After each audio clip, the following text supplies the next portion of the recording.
Good morning from Umphang, Thailand. It's about 7:30 in the morning here, and I'm sitting at a new place at my guest house. I'm at the Umphang house, guest house here in Umphang. Very nice place. But I think my neighbor, who has the room beside mine in that bungalow, I think he's still sleeping. I think he's still in his room, so I didn't want to sit up there this morning and talk and bother him. So I moved down here to the common area. This is an outdoor common area at the guest house, and they have a kettle and water and a refrigerator here and a nice table that I can sit at. So I have coffee number 2. I've been up for a while already. Another pretty cloudy and rainy day. I had vague plans to go back to Mesa today by scooter, but I'm going to delay by another day or two. Kind of waiting for good weather, but also I had such a good day here yesterday. I wasn't quite ready to leave Umphang yet, so I decided to hang out for another day or two and probably go back on Wednesday. Today is Monday.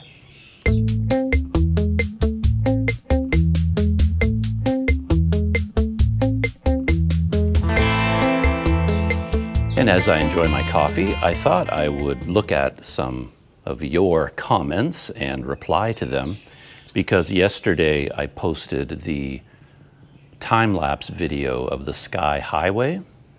Kind of an unusual video for me and probably for all of YouTube. It's an hour and 37 minutes of a 2x time-lapse of the view from my scooter as I rode along the Sky Highway to Umphang. So I posted that yesterday at some point, and there are some comments. I haven't read the comments yet, so I don't know what people said. I'm sure this video was greeted with universal acclaim. We'll see what the internet thinks, what the world thinks of this video. And I'll reply to your comments. Wander Eats, my friend from Kuala Lumpur. He says, from 22:27 to about 1 minute, there's water on the lens, although the sky looks so bright and sunny. Must be so nice to ride through the countryside in that drizzle of a rain. Yeah, from time to time, there would be a sprinkle of rain. There was one heavy downpour, and I managed to find some shelter as I was riding, and I pulled underneath a roof and I waited for the rain to stop. But after that, the rain was just drizzling now and again, and then some water would hit the lens of the GoPro, and you would see water droplets on the GoPro. And as you ride along, of course, you got the wind blowing against the camera, and eventually the wind would clear away the droplets, and then maybe some more would hit, and then they clear away again. Yeah, there's really nothing much you can do about that. You don't. There are a lot of GoPro accessories, but as far as I'm aware, no one has invented little, GoPro windshield wipers yet. But yeah, it doesn't really need that. DC writes, "You're sick and very sad person, counting curves on a road. Are you serious? Get a meaningful life."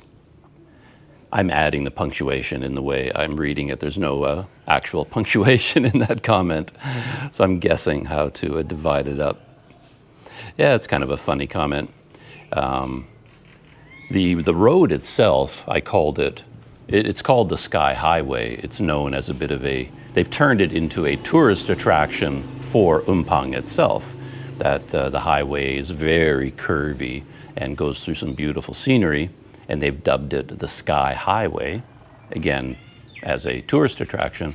And you can actually buy t-shirts in shops here that say Sky Highway, 1,219 curves, or 1,219 curves. So it's kind of a well-known phrase, 1,219 curves. And you can get all kinds of souvenirs here, coffee mugs and t-shirts and posters and maps and all kinds of different items. And some of them will say kind of challenging slogans Like, can you handle the Sky Highway? Can you handle the 1,219 curves? What I'm getting at for DC's information is I did not actually count the curves. Someone counted them in the past. Maybe even the engineering crew said there were 1,219 curves, official curves on this highway. I don't know where the number came from, but someone else in the past counted them. And it's just part of the slogan, the tourist slogan for this highway, you know, the Sky Highway of 1,219 curves. And I was actually wondering whether that was accurate. Are there really 1,219 curves? But of course, counting them would be a futile exercise, because you'd have to decide what qualifies as a curve. You know, there might be a little bit of a bend, and you're wondering, is that a curve or not? Like, exactly how do you count the curves? But you may rest easy, DC. I did not actually sit down and count the curves one by one. Someone did that for me long ago. DNA Orion writes, some parts of the road look really bad. Could be spooky at night. Yeah, there were definitely sections where the road was a bit rough, and even here in Thailand, if you are even on what feels like a perfectly paved, smooth highway, you still have to watch the road. You really can't take your eyes off the road, because at any point you could hit a serious pothole. I've encountered that on really nice highways here that are very new, and yet there still might be a very large pothole, like a life-ending pothole. Not a little bump in the road, but something where if you hit it at speed on a scooter, you're crashing, and you know, it would be very dangerous. So this road, to be honest, strikes me as quite a good road, you know, very nicely paved. But they do have, you know, a couple of rougher sections here and there. And there are sections where you're going downhill and you're kind of tempted to pick up speed. But of course, down at the bottom of the hill, there might be quite a sharp corner, sharper than you realize. And you have to control your speed to make sure you're not going too fast when you get to one of those really sharp bends. And I would not ride it at night. I don't think I've ever, well, once or twice, I guess, I was at a restaurant in Mesot until later at night, and then I drove back to the guest house in the dark. But of course, Mesot is all lit up. But I wouldn't ride the scooter on a highway, any highway here at night. I never have a reason to, and of course, it would be a little bit dangerous.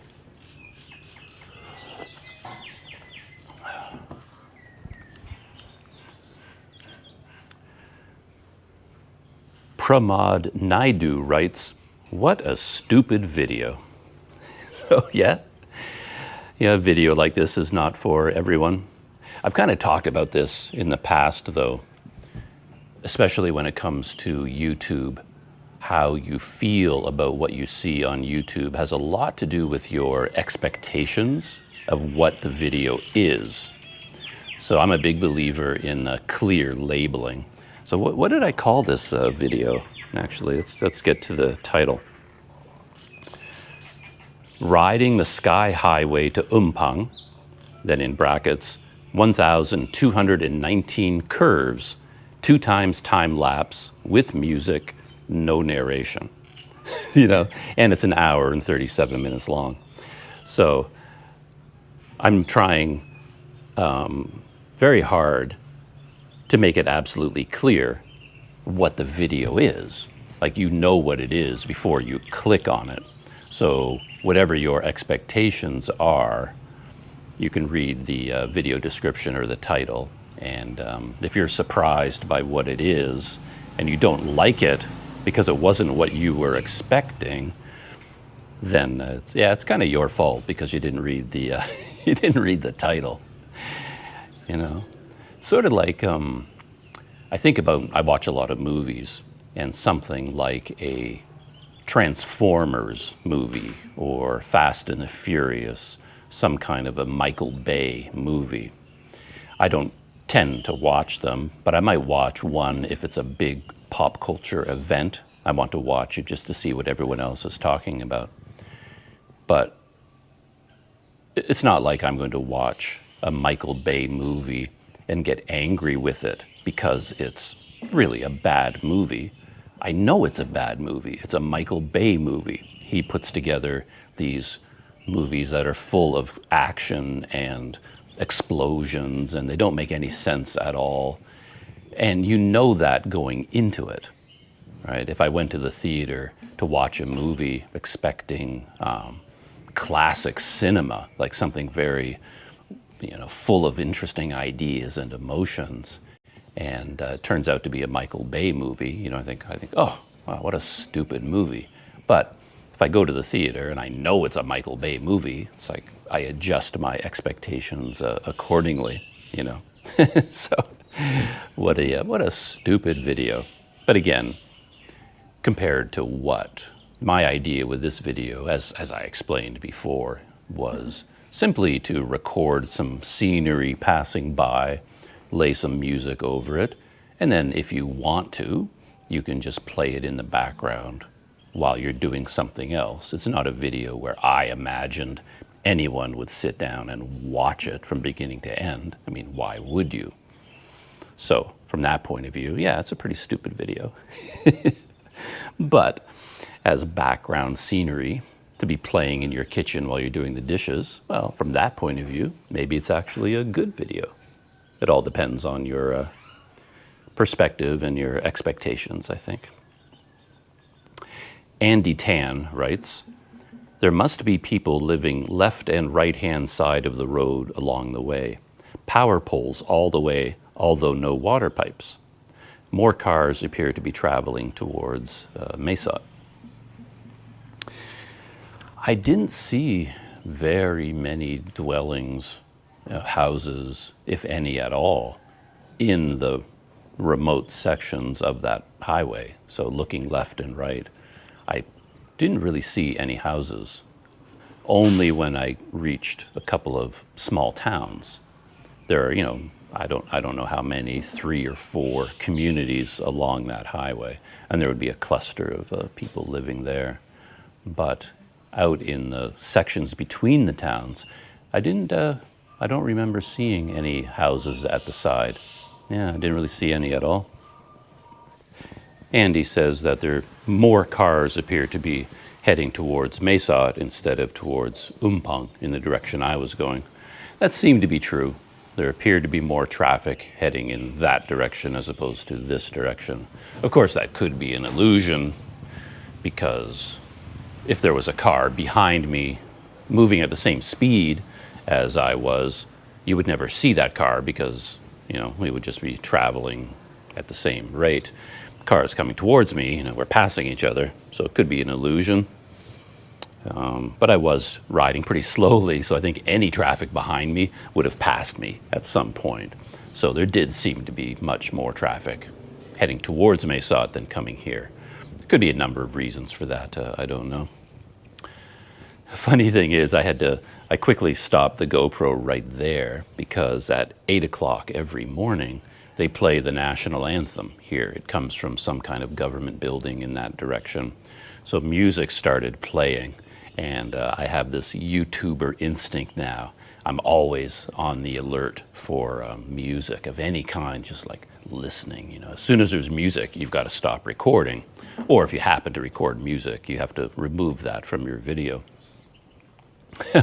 I had that experience just a few days ago because I put together about a 15-minute video of rain, just rain falling here in the veranda. It was a static video. I just put the camera up on the veranda and filmed the guest house with the rain coming down for 15 minutes, similar to this video of riding. Just an ambient, well, there's no music, it was just ambient sound of the rain for 15 minutes, and that's all it was. But there just happened to be some women sitting down here having a bit of a birthday party or something. And I guess at one point in the video, they started singing along to something on the radio they were listening to. I never even noticed it. I watched the video myself several times.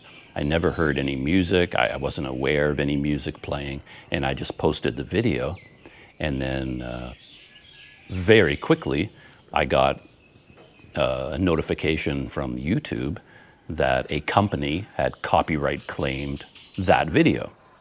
So I clicked on the notification, and it had some interesting language. It said that it was like a major corporation, some music company, I don't know which one, and it said this company has detected a melody from one of their pieces of music. Therefore, this video now belongs to them. I find that really interesting because it hasn't happened a lot to me, but it's happened to a lot of YouTubers and big, YouTubers who get millions of views and have millions of subscribers. They post videos where they talk about this issue, where they might work for weeks on a video, and the video might be 30 minutes long, and then there will be like 5 seconds of some kind of music ended up on the video.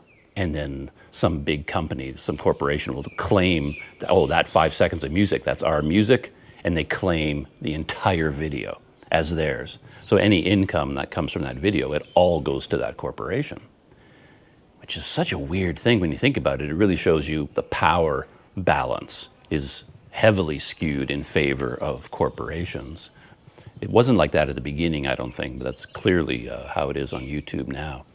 But it seems weird, like, you should think that if that 5 seconds of music really is their music, well, can't they claim 5 seconds of the video? Well, we own that 5 seconds. How do they get the right to the entire 30-minute video? And they say, okay, that's our video now.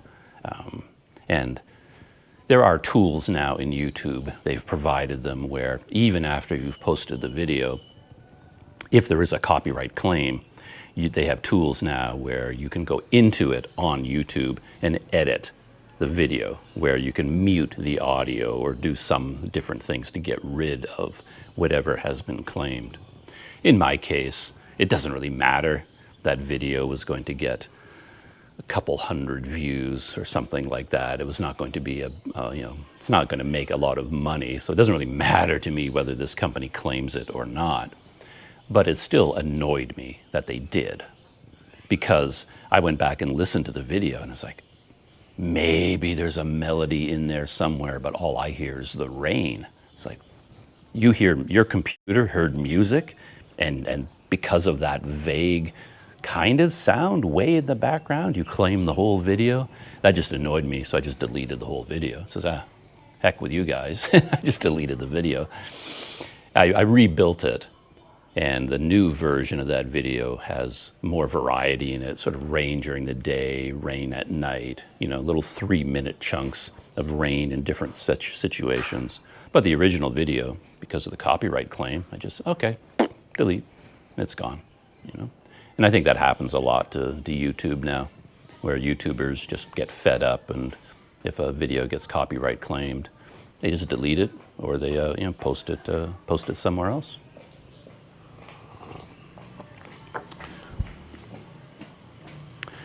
Anyway, that whole story relates to the national anthem starting to play here. And as soon as it starts playing, I'm like, oh, music. And then I turn off the GoPro.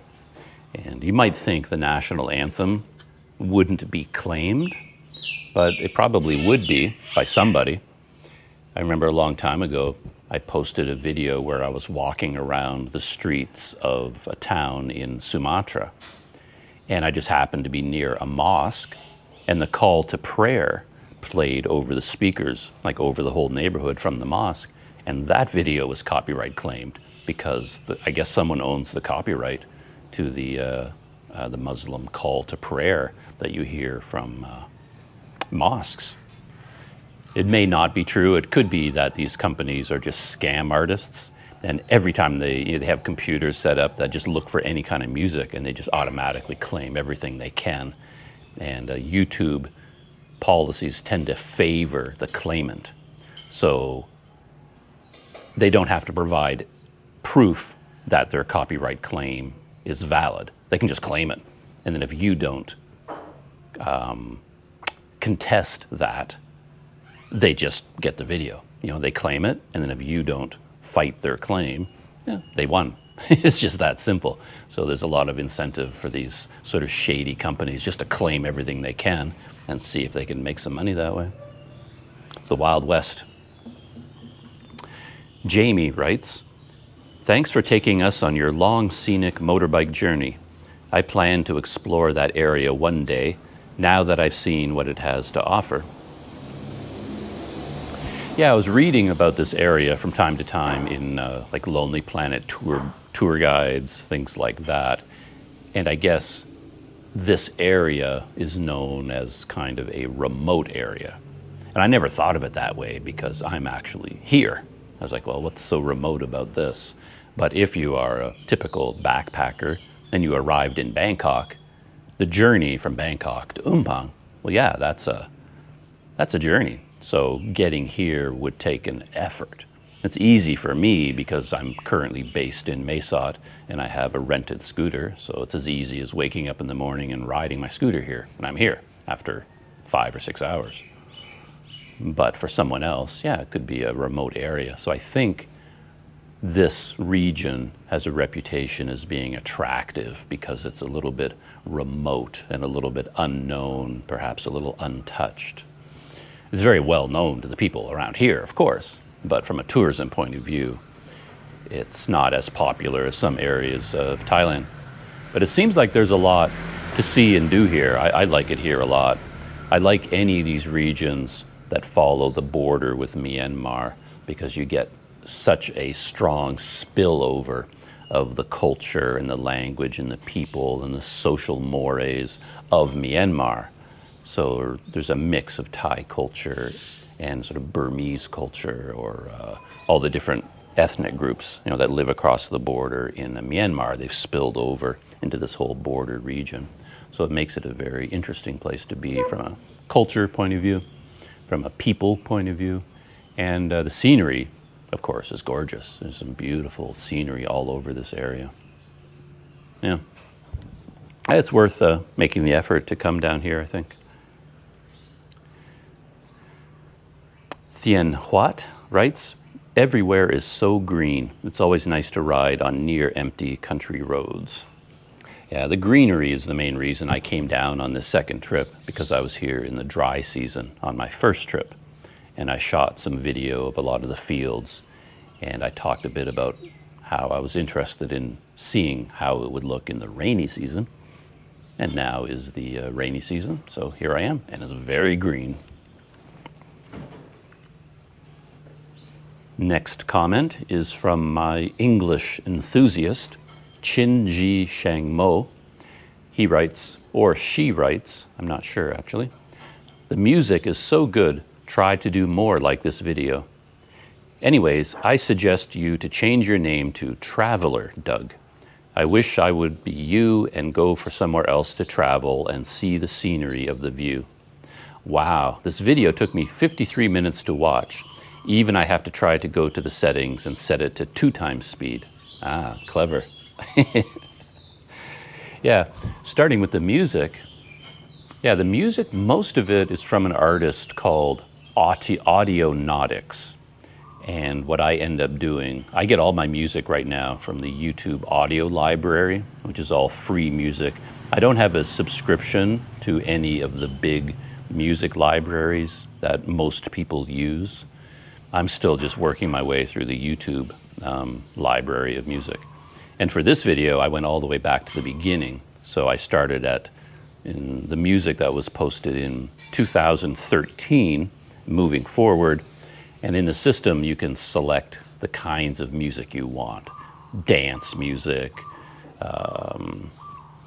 pop music, rock music, different categories of music. And for this one, I chose ambient. Ambient music was the category. And then once you choose the ambient, then you can choose the mood of that music. Could be dark, could be angry, could be bright or inspirational. And I would tend to look more for the bright, inspirational ones, click on them and listen to them. And then I imagine the video playing, and does the music match the video, and do I like the music? And if I do, I download it, insert it into the video, and then I watch it. And sometimes I think I chose okay. It matches the tone of the video. Sometimes it doesn't, and then it's like, oh no, that doesn't work. I don't like that. It's too fast paced, or it's supposed to be bright, but it actually sounds really sad or something. So I delete it and go look for another song. And I just slowly go down the list on YouTube Audio Library, listening to song after song after song, and trying to pick things that I like and that seem to suit the tone and the rhythm of whatever the video is showing.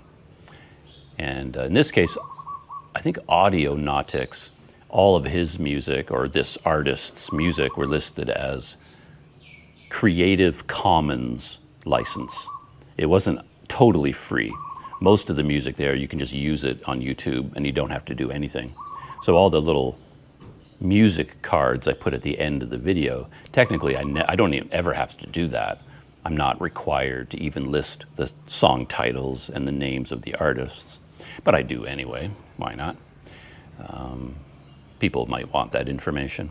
But in this case, because his or her music is under a Creative Commons license, is that what it's called? Then you have to copy and paste this chunk of text that gives the attribution details and the website of this person and the name of this person, and then you insert it in your video description. So according to the copyright rules, you have to do that for all of this person's music, which is what I did. I ended up liking that person's music enough that most of the music I just chose from that list. And I think it worked out okay. And I said, yeah, very clever, because the video being 1 hour, 37 minutes long, Qinji Sheng Mo watched all of it, which impresses me, but set it to 2 times speed in order to do that, which is an interesting strategy, because it is a 2 times time-lapse. He doubled it, so I guess it turned it into a 4 times time-lapse. And I guess that would work out too, because you're also speeding up the music, and then the rhythm of the music would be faster to match the faster rhythm of the driving. So there you go. A pro tip: if the video is too long, just go to the settings and make it faster. I've done that myself, where if I'm listening to a podcast and I'm more interested in the information and the person speaks relatively slowly as I do, I'll just set it to 2 times speed, and then suddenly that person is speaking much faster. And sometimes that, I don't often do it, but sometimes I do that. Viewpoint 123 writes, "This is very relaxing to watch. Makes me calm down and enjoying the ride as if I am there." Yeah. Thank you, Viewpoint 123. I'm glad you enjoyed it. And that was my basic idea for this video, that anyone watching it would have the feeling of riding that scooter themselves. My friend Taiwan Terry rides the rails. He writes, "My new favorite Planet Doug video." So thank you, Terry. I thought you might like that one, because Terry also does a lot of videos without narration. Just, he calls them POV videos, like point of view, where you don't actually see the person even holding the camera. You're just walking through an interesting setting. He's currently highlighting the MRT systems and the train systems in Taichung, Taiwan, with his videos. And he's walking through the train system and filming all the stations and the trips on the trains, you know, from station to station. But again, without any narration and without music. Yeah. So, Ian Bell writes, "Such a beautiful journey along such a quiet road. I had this playing this afternoon while I relaxed in my garden in the summer sunshine.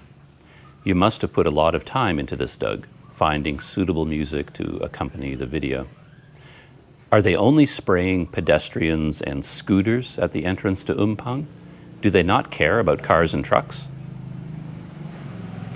Yeah, thank you, Ian Bell. Yeah, I'm glad you enjoyed the video and you understood perfectly what the point of the video was, that you could just have it playing somewhere and occasionally sort of glance over at the screen. I do it, like I said the other day, I do it in my room here all the time now. When I'm doing something in there, getting my cameras ready or planning the day, I'll have this video playing on my tablet, and then I can just sort of watch it in the background. And he asks a question about the disinfectant tunnel that I had to go through when I entered Umphang. You ride your scooter through this tunnel and it sprays you with a disinfectant. In terms of disinfectant, there doesn't seem to be anything in place for cars and trucks. No. Only pedestrians and scooters go through that tunnel. I guess maybe they would do cars and trucks as well, but of course that would require a much larger tent and a lot more expense to build something like that. So yeah, for now, just pedestrians and scooters. I will get you there writes, well, I like this video more than I thought. I have it on TV screen while having a nice cup of coffee and toast. Thanks, Doug, for this relaxing video. Looking forward to more of your rambling videos to listen to. Cheers, mate. So yeah, I like that comment because it's always nice to make something that's a little bit different, and you know people are going to be looking at it askance at first. It's like, really? Why would you make a video like this? And then he writes, or again, she writes, I'm never sure on who these people are, of course, in real life, writes, I actually like that. It surprised me. So that's a good reaction to get. Armando Betancourt. Oh, interesting. Well, he writes, beautiful video and music. And Armando can take credit for that video because the whole thing, oh, not the whole thing, like 70% of it was shot on the GoPro Hero 7 Black that he gave me. He sent it to me from New York months ago, and I had that Hero 7 Black mounted on the front of the scooter shooting the time-lapse. So, thank you, Armando. Last comment from DD2, Serenity Now. Yes, a very serene video, and of course, any Seinfeld fans out there will instantly recognize Serenity Now. George. No, it wasn't George, it was his father. Yeah, George's father. He was the Serenity Now guy, right? Screaming, Serenity Now. And he drove George so crazy that eventually George started screaming, Serenity Now. You know. Yeah. So that is it for comments for that video. Not sure what I'm going to do today. I think if some clouds part and the sun starts to come through, I'll grab a couple of my cameras and go pick a direction, a scooter ride. I had a very good day yesterday where at random I just picked a direction, that direction actually, and rode my scooter to the airfield. Turns out Umphang has an airfield. Who knew? Not an airport, but just a long, flat field where you could land an airplane if you wanted to. So I rode my scooter to go look at the airfield. That was really interesting. And then I found I went to check out the what do you call those things? Rest areas. There's I didn't know it was large, but I had seen signs for a rest area here in Umphang. So if you're driving a long distance, you can pull over and they have a bathroom and a place to rest and relax for a bit. And I saw the signs, but I never went in. But yesterday I was passing it, so I thought I'd go check it out, and I rode into this rest area. And wow, it was quite the complex. Much, much bigger than I expected, with a camping area, a guest house, and the local highway department stores a lot of their vehicles there, and their maintenance buildings and administration offices are there as well. So it's a pretty busy place, and yeah, really nice. Not operational now, though, I don't think. The guest house is open. I'm sure you couldn't camp there, but maybe in happier times. It's something to look into if you come to Umphang and you don't mind roughing it a little bit, save some money by sleeping in a tent. You could check out the rest area. They got a nice flat area there and bathrooms that you can use. I don't know if they charge for camping there. Doesn't look like they do. And there is a guest house there. Maybe four rooms in this guest house, kind of like a motel. And I assume they charge for that, but I have no idea. I didn't even know it was there until yesterday. And after that, I rode out into the countryside, up into the hills. I tried to go into the River Valley countryside area the other day, but it's all blocked off right now, the COVID-19 protocols. So I couldn't get past the barricade. You know, outsiders are not allowed to go into the River Valley right now. But I saw this small road heading into the hills in a different direction. So I just turned my scooter up there and yeah, it was open and I was able to ride up into the hills and found some quite beautiful scenery up there.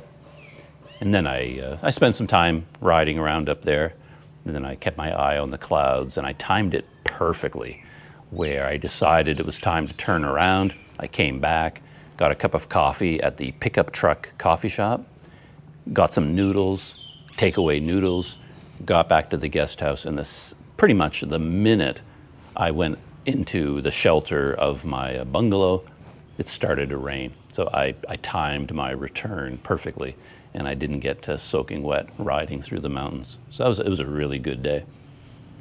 And that great mood from yesterday is sort of what inspired me to stay here another couple of days, and I guess I'll be going back on Wednesday. Hopefully not a rainy Wednesday. We'll see how that works out. So I think those are all. I have tons of other things I could talk about, but I really just wanted to go through the comments for this video. Thank you for all the nice comments. I'm glad some people enjoyed it and understood the point of a video like this.